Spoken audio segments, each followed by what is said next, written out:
Thank you, Vivian, for your introduction. It's quite an honor and quite a challenge, I must add. Ministra de Justicia, European Commissioner for Justice, Presidente y miembros de la World Jurist Association, awardees with the Ruth Bader Ginsburg Medal of Honor, awardees with the World Jurist Association Medal of Honor, Ambassador Young, World Peace and Liberty Award. Allow me also to highlight the presence of former Presidents Leonel Fernandez from the Dominican Republic, and thank you for your words, and also the presence of Jaime Paz Zamora, former President of the Bolivian Republic. Authorities, ladies and gentlemen, good morning to you all, and a special word of gratitude to Professor Jane Ginsburg, present with us as well. Muy buenos días a todos. I will be speaking in English, but I would love to acknowledge the fact that a lot of people here speak both English and Spanish.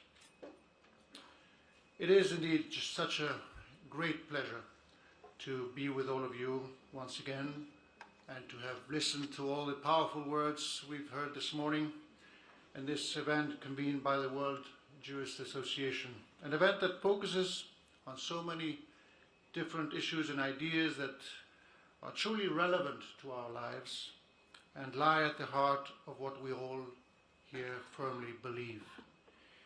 In my remarks, I will obviously refer back to many of what has been said, these ideas which are the common thread of what we have heard throughout the entire morning.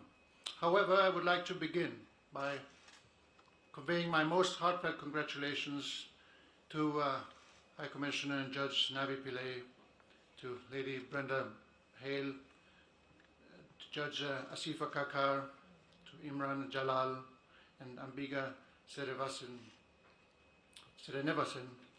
recipients of the Ruth Bader Ginsburg Medal of Honor. The five women we honor today work in both different specialized fields and countries, but each one of them has made a decisive contribution within their professional scope and responsibilities to promoting the rule of law and gender equality around the world. Their work honors the historic legacy of Justice Ginsburg, who was a shining example of the promotion and defense of those commitments, not just in her career, but in her life, always remaining faithful to her motto, real change, enduring change, happens one step at a time. I'm also very happy to congratulate the recipients of the World Jurist Association's Medal of Honor, Professor Manuel Aragon, Pedro Llorca, and Luis de Carlos Beltrán.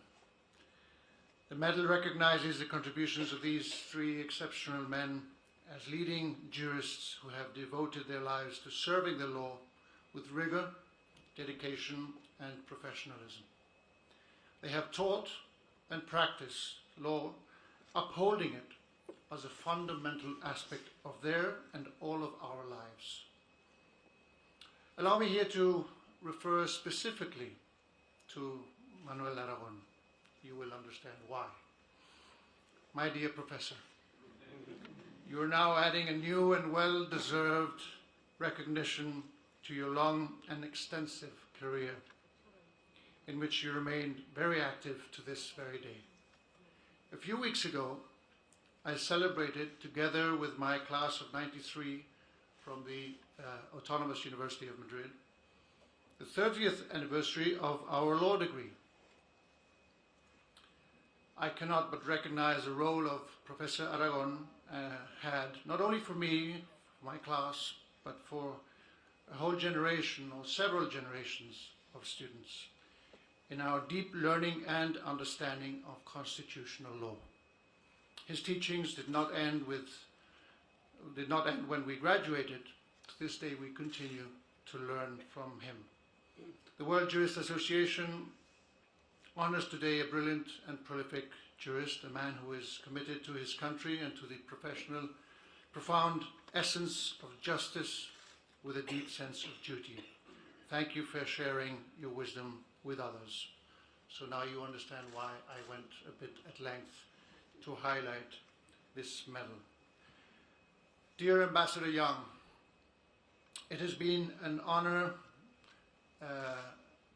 to bestow on you the highest distinction of the association, the World Peace and Liberty Award.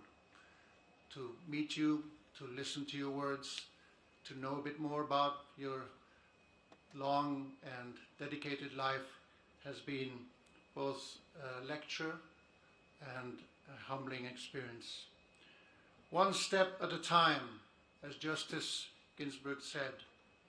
Ambassador Young has contributed to change for the better the course of history in the United States of America, and now he is undoubtedly a part of it.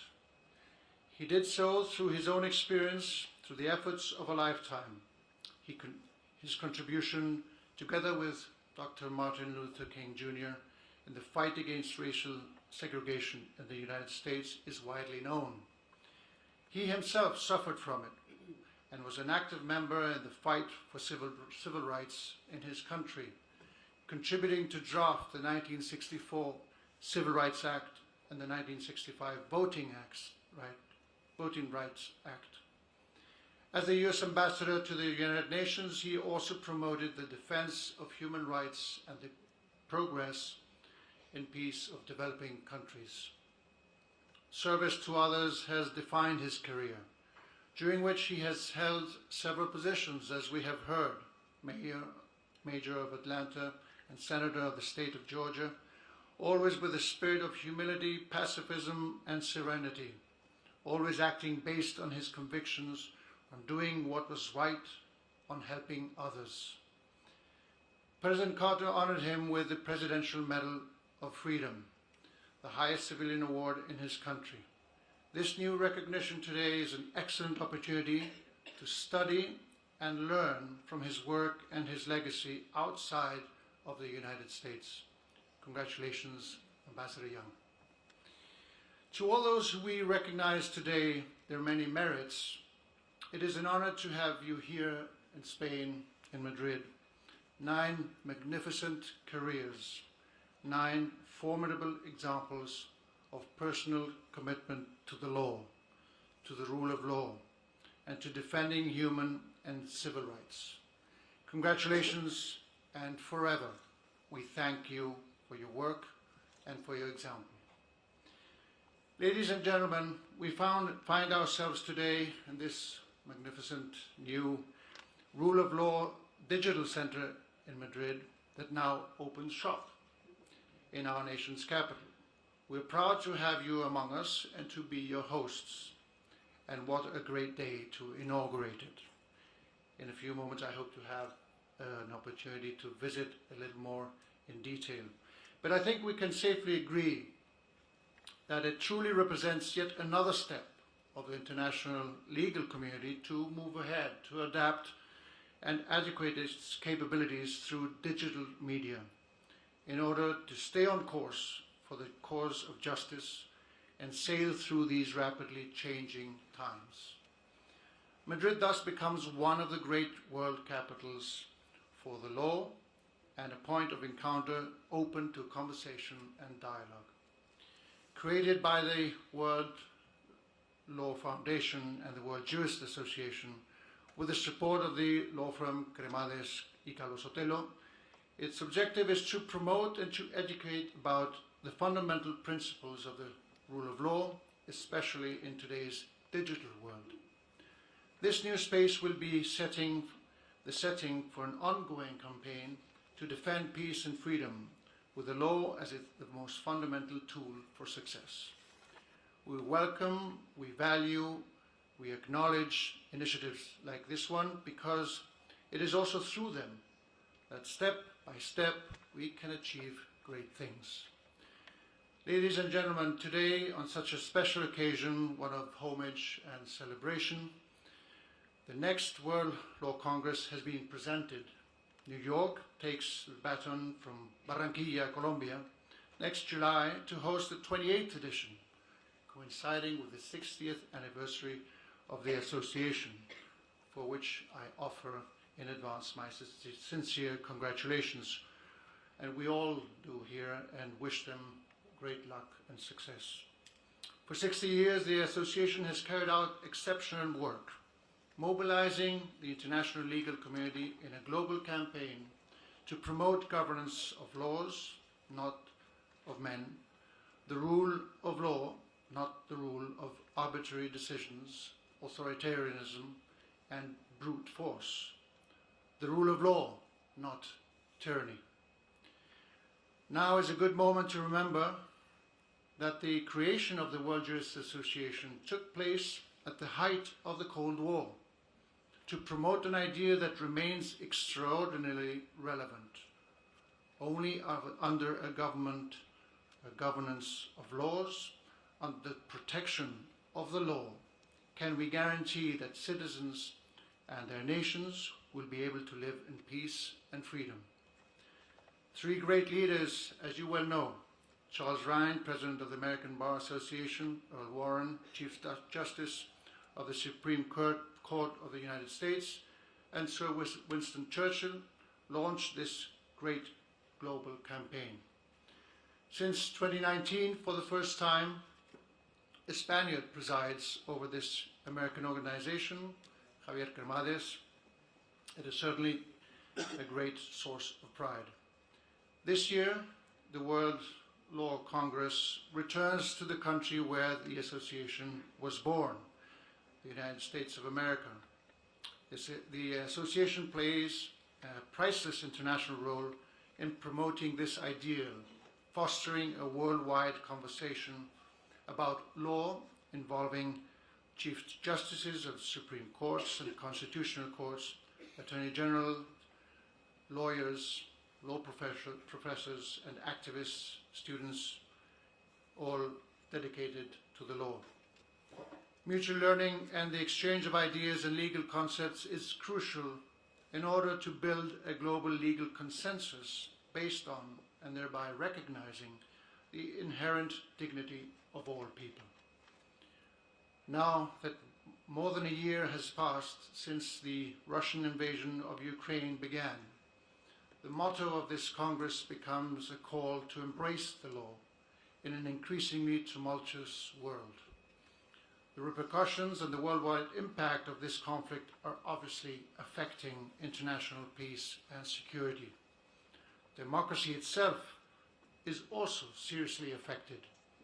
Many parts of the world are suffering an erosion in the functioning and adherence to democratic principles, which also naturally erodes the rule of law. Therefore, it is urgent that we defend it. As Venezuelan poet Rafael Cadenas recently said when he received the 2022 Cervantes Prize, and I quote, "Es un trabajo de todos, hacedero solo con la plena libertad." It is everyone's work, which can only be done with total freedom. A far-reaching message that actually invites us to action in order to be effective. Everyone's work includes all of us who firmly believe in human rights, the separation of powers, and independent judiciary, respect for the territorial integrity of states, and the peaceful resolution of conflicts through the law. What is at stake here is a preservation of the best model that civilization has ever created to guarantee peaceful coexistence, a constitutional and democratic state under the rule of law. Our commitment to these principles, to freedom and democracy, which have been the common thread throughout this morning's sessions, is what defines us and also what unites us. There can be no higher commitment. Thank you all very much, and hopefully see you in New York.